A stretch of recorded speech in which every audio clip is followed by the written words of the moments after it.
మహిళల సంక్షేమమే కూటమి పాలన కర్తవ్యమని మాజీ జెడ్పీటీసీ టీడీపీ సీనియర్ నాయకులు రామనాథం నాయుడు అన్నారు. చిత్తూరు జిల్లా పులిచెర్ల మండలం కొత్తపేటలో శ్రీశక్తి పథకంలో భాగంగా మహిళలకు ఉచిత బస్సు ప్రయాణం కల్పించడంతో కూటమి నాయకులు, కార్యకర్తలు, మహిళలు ఆనందం వ్యక్తం చేస్తూ సంబరాలు చేసుకున్నారు. ఈ కార్యక్రమంలో ఎంపీటీసీ మునికృష్ణ నాయుడు, టీడీపీ నాయకులు గోపీనాయుడు, దేవేంద్ర, రాజగోపాల్ నాయుడు, అన్నస్వామి, సురేంద్ర, ఆంజనేయులు, చిన్న సుబ్బరాయుడు, పరంధామనాయుడు, జయచంద్ర నాయుడు, మహిళలు, విద్యార్థులు పాల్గొన్నారు. భాగంగా ఈరోజు మహిళలకు ఉచిత బస్సు ప్రయాణం మొన్ననే ప్రారంభించడం జరిగింది.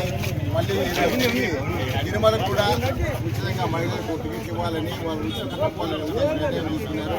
ఆ సందర్భంగా ఈరోజు తర్వాత మహిళలు ఎన్నో కార్యక్రమాలు, ఎన్నో ఉచిత కార్యక్రమాలు, సంక్షేమ కార్యక్రమాలు, అభివృద్ధి కార్యక్రమాలు చేయడం జరిగింది. దాంట్లో భాగంగానే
Yeah.